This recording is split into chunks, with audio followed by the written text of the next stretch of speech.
கேள்வி பார்வையாளருக்கு வணக்கம். இந்த நேர்காணலில் நாம் சந்திக்க இருக்கும் சிறப்பு விருந்தினர் அண்ணா திராவிட மக்கள் முன்னேற்ற கழகத்தின் பொதுச் செயலாளர் வழக்கறிஞர் பசும்பொன் பாண்டியன் அவர். சார் வணக்கம்.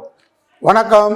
துணைவேந்தர் நியமனத்துக்கு உயர்நீதிமன்றம் ஒரு இடைக்கால தடை வச்சிருக்காங்க. இது நேரடியாக உச்சநீதிமன்றத்துக்கே எடுத்த ஒரு சவாலாக கூட பார்க்க முடிகிறது. தற்போது பார்த்தோம்னா ஆளுநர் ரவிக்கு ஆதரவாக அந்த தீர்ப்பு ஒரு தரப்பினர் கொண்டாடுறாங்க. ஸ்டாலினுக்கு எதிரானதான் தமிழ்நாடு நீதிபதிகள்லாம் சில பேர் செயல்படுறாங்கன்ற ஒரு கருத்து வருது. இந்த சம்பவத்தை நீங்க எப்படி பார்க்குறீங்க? நீதித்துறை தான் இந்திய அரசியலமைப்பு சட்டத்தில் மக்கள் இன்றைக்கு நம்புகின்ற கடைசி ஒரு அமைப்பு எதுனா நீதிமன்றமாக இருக்கு. ஆனால் நீதிமன்றம் அப்படி இருக்கக்கூடாது என்றதை பட்ட பகிரங்கமாக வெட்ட வெளிச்சமாக பாஜக அரசு நீதிபதிகளை, உச்ச நீதிமன்றம், உயர் நீதிமன்றங்களை தான் கட்டுக்கப்பாட்டு கொண்டு வரணும்ன்றதுல உறுதியா பாஜக கட்டமைப்பை சீர்குலைக்கின்றதை நான் பலமுறை சொல்லிட்டு வர்றேன். மிரட்டி பார்க்குது. அவங்களுக்கு ஆதரவா தீர்ப்பு கொடுத்தா அவங்களுக்கு உடனே பதவி விலகின மறுநாளே அவங்களுக்கு ஏதாவது ஒரு போர்டு தலைவர் இல்லாட்டினா ராஜ்யசபா எம்பி, உச்ச நீதிமன்றத்தில் அந்த தீர்ப்பு கொடுத்த ராமர் கோவிலுக்கு தீர்ப்பு கொடுத்தவருக்கு தான் ராஜ்யசபா எம்பி. எல்லாத்துக்கும் கொடுக்குறாங்களா? பட்டவர்த்தமா தெரியுது, படித்தவன், பண்பானவன், எல்லாம் யோசிக்கணும். இப்போ நீதிமன்றம் தான் ஒரு 60-70% மக்கள் இன்னைக்கு நிம்மதியாக வாழ்றதுக்கு ஒரு அடிப்படை சாராம்சமா இருக்கு. அப்ப இந்த நீதிமன்றத்தை தகர்க்கணும். இந்த அமலாக்கத்துறை ஏவி விடுற ஒரு நாய் மாதிரி இருக்கு. அமலாக்கத்துறை ஏவி விட்டா என் மேல கடிக்குது. எஜமானன் ஏவி விட்டால் கடிக்கின்ற ஒரு நாயாக ஒன்றிய பாஜக அரசு ஏவி விட்டால் அவனை கடிச்சு கொதறுகின்ற ஒரு அமைப்பாக சிபிஐ, அமலாக்கத்துறை, வருமான வரித்துறை, இப்படி ஒரு அமைப்பை, தன்னாட்சி அமைப்புகளை, செல்ஃப் டெட்டர்மினேஷன் என்று சொல்லக்கூடிய அமைப்புகளை சீர்குலைத்து வச்சிருக்கிறது பாஜக. அப்ப நீதித்துறையை அப்படிதான் நினைக்குது. ஆனா அதிசயமாக, வரலாற்றோட மிகப்பெரிய பொக்கிஷமாக நம்முடைய திராவிட மாடல் முதலமைச்சர் அவர்கள் கொடுத்த தீர்ப்பு, அவர் தொடுத்த வழக்கில் சரியான தீர்ப்பை கொடுத்துருச்சு. என்ன தப்பு? மக்களுக்காக நிறைவேற்றப்படக்கூடிய தீர்மானங்கள் ரொம்ப நாளைக்கு கிடப்பில போடாது. இப்போ மக்களுக்காக தான், ஒரு மக்கள் தான் அரசை தேர்ந்தெடுக்கிறாங்க. அவங்களுக்கான திட்டங்களை வடிச்சு கொடுத்தா நீ உடனே ஒரு மாதம் டயம் எடுத்துக்க, ஜனாதிபதி ஒரு 3 மாதம் டயம் எடுத்துக்கிறீங்கன்னு சொன்னது இமாலய தவறா? மிகப்பெரிய தவறா? துணை ஜனாதிபதியை விட்டு மிரட்டி பார்க்குறீங்க. நாடாளுமன்றம் எங்களுக்கு எதுக்கு, நீங்களே நாடாளுமன்றத்தை நடத்துங்கன்னு சொல்லி ஒரு RSS சங்கி துணை ஜனாதிபதி தன்பர் அவரை விட்டு மிரட்டி பார்க்குறீங்க.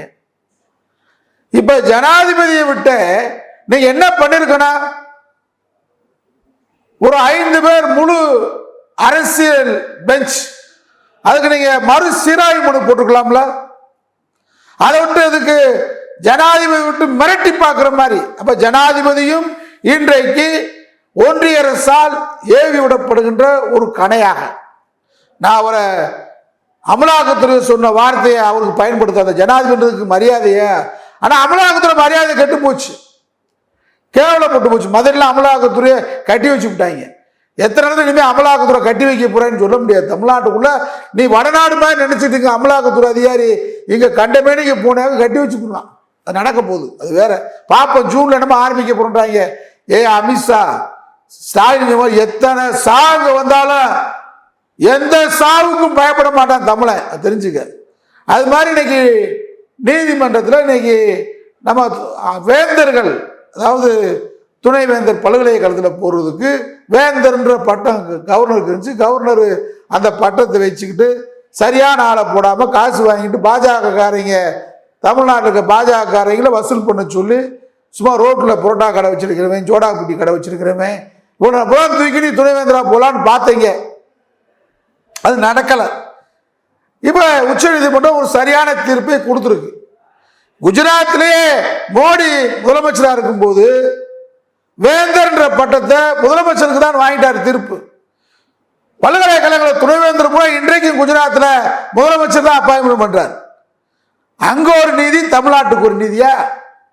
இன்னைக்கு பெரியார் சொல்லுவாரு, போராடி வெற்றி பெற்று நீ அந்த ஆணையை பெற்று விடுவாய், உன் போராட்டத்தால் மக்களுக்கான தேவையான ஆணையை, அரசாணையை பெற்று விடுவாய், சட்டமாக்கி விடுவாய்.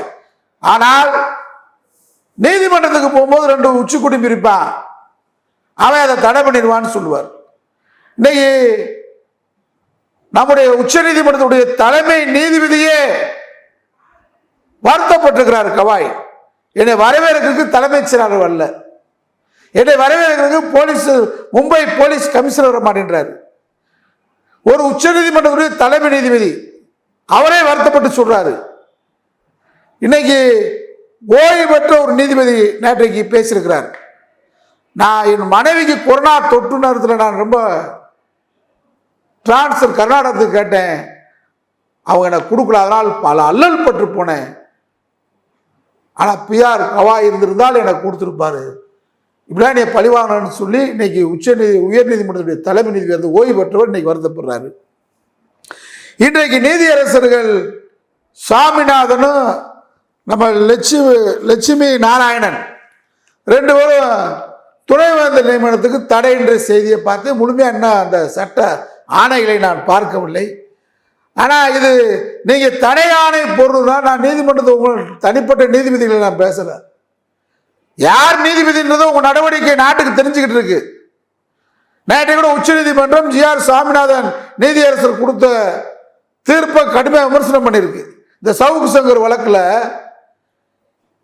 உயர் நீதிமன்றத்தை வழக்க அவசரமா எடுக்கும் போது கோடை விடுமுறை காலத்தில் கூட அவசர வழக்காக சவுக்கு சங்கர் வழக்கை விசாரிக்க வேண்டுமா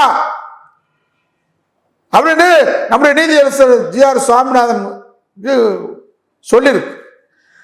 GR சாமிநாதன் அவர்கள் எந்த மேடைகளில் காட்சியளிக்கிறார் நமக்கு தெரியுது.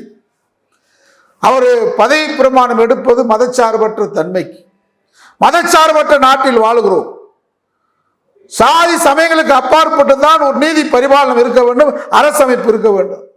நான் கடவுள் நம்பிக்கையாளராக இருக்கலாம் அல்லது கடவுள் மறுப்பாளராக இருக்கலாம், நான் வீட்டிற்குள் என்னை அடையாளப்படுத்திக் கொள்ளலாம் நான் யார் என்பதை. நான் வெளியில் வரும்போது நாடு மதச்சார்பற்ற நாடு, என்னை அடையாளப்படுத்திக் கொள்ளக்கூடாது. நான் ஒரு மதத்தை சேர்ந்தவனாக குறியீடோ அல்லது ஒரு ஜாதியை சேர்ந்தவனாக குறியீடோ இருக்கக்கூடாது. ஆனால் அனைத்து மதத்துக்காரனை வரி வாங்கி அனைத்து மதத்துக்காரனுக்கும் நான் நீதிபதியாக இருப்பேன்னு சொல்லிட்டு தான் நீதியரசர் வர்றாங்க. ஆனால் அவருடைய உடை, அவர் மாலை நேரங்களில் காட்சியளிக்கக்கூடிய மேடைகள் எல்லாம் எந்த மேடைகளில் காட்சியளிக்கிறார், யாருக்கு ஆதரவாக பேசுகிறார், பல சர்ச்சைகள் ஆயிடுச்சு. நான் அவரை தனிப்பட்ட முறையில் பேசல, இது விமர்சனத்துக்கு உட்பட்டது. துணைவேந்தர் நியமனத்துக்கு இவ்வளவு அவசரமா கோடை விடுமுறை காலத்தில் விசாரிக்க வேண்டிய வழக்குகள் 1000 இருக்கும் போது இதுக்கு தடையாணை கொடுக்க வேண்டிய அவசரம் என்ன? உச்ச நீதிமன்றம் தன் பிரத்யேக அதிகாரத்தை பயன்படுத்தி இங்கே ஒரு வாய்ப்பை கொடுத்திருக்கிறது. அப்பொழுது பட்டவர்த்தனமாக இந்த கவர்னருக்கு ஆதரவாக துணைவேந்தர் தமிழ்நாடு அரசு போடுவதில் உங்களுக்கு என்ன இடையூறு, நாட்டு மக்களுக்கு என்ன தவறு நடந்துவிட போகிறது, கல்வியில் என்ன தவறு நடந்து போகிறது? இந்தியாவிலே தமிழ்நாடு தான் உயர்கல்வியில் 52% இருக்கிறான். தமிழ்நாடு டோட்டல் இந்தியாவிலேயே நான் நீதியரசு சொல்லிக்கொள்ள கடமைப்பட்டிருக்கிறேன். டோட்டல் இந்தியாவிலேயே உயர்கல்வியில் 24% 26% இல்லை. அப்ப தமிழ்நாடுடைய கல்வி, திராவிட கல்வி, திராவிட மாடல் கல்வி எவ்வளவு சிறப்பா இருக்கு. அவங்களுக்கு ஒரு வாய்ப்பு, துணைவேந்தர் நியமனத்தை முதலமைச்சருக்கு, அரசுக்கு, இங்கே தமிழ்நாடு அரசுக்கு அந்த வாய்ப்பு கொடுக்கப்பட்டிருக்கு, உச்ச நீதிமன்றம் கொடுத்திருக்கு. நீங்க தடையாணை கொடுக்கிறது மூலமாக நீங்கள் யார் என்பதை இந்த தடையாணை மூலமாக நாட்டுக்கு உங்களை அடையாளப்படுத்திக் கொள்கிறதான் நாங்கள் கருத வேண்டியிருக்கிறது. இதனால் துணைவேந்தரை தமிழ்நாடு அரசு முதலமைச்சரும் இந்த குழுவும் நியமிப்பத காரணத்துக்காக நீங்க தடையாணை மூலமாக நீங்க யாருக்கு ஆதரவானவர்கள், நீங்கள் யாருக்கு விசுவாசிகள் என்பதை 2 பேரும் மீண்டும் தங்களை நிரூபித்துள்ளதாகத்தான் நாங்கள் கருதுகிறோம். ஆகவே நாட்டின் நலன் கருதி இங்கே ஒரு ஜனநாயக நாடு நடந்துகிட்டு இருக்கு. ஜனநாயக நாட்டின் உச்சபட்சமான நீதிமன்றம் உச்ச நீதிமன்றம் அது வழங்கிய தீர்ப்புக்கு மாறாக துணைவேந்தர்களுக்கு நியமித்திருக்கிற தடை வழங்குவதன் மூலமாக உங்களை நீங்கள் அடையாளப்படுத்திக் கொள்கிறீர்கள் என்றுதான் நீதியரசர்களை நான் இந்த நேரத்தில் சொல்லிக்கொள்ள கடமைப்பட்டிருக்கிறேன். ஆகவே மறுபரிசீலனை செய்யுங்கள். இந்த நாடு நலம் கருதி இந்த நாட்டில் பிறந்து வளர்ந்தவர்கள் நீங்கள் அதை மண்ணில் நினைத்து பார்த்து நன்றியோடு இந்த தடையாணைக்கு விலக்கிக் கொள்ள வேண்டும் என்பதுதான் அனைவருடைய விருப்பம்.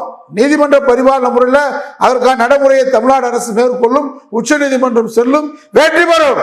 இந்த தடையாணை விலக்கிக் கொள்ளப்படும் கூடிய விரைவில் மாற்றப்படும். ஆனால் நீதி அரசர்கள் தங்களை ஒரு வட்டத்துக்குள் அடைக்க கூடாது என்பது பொதுவான கருத்தை நான் பிரதிபலிக்கிறேன். நன்றி சார். நன்றி.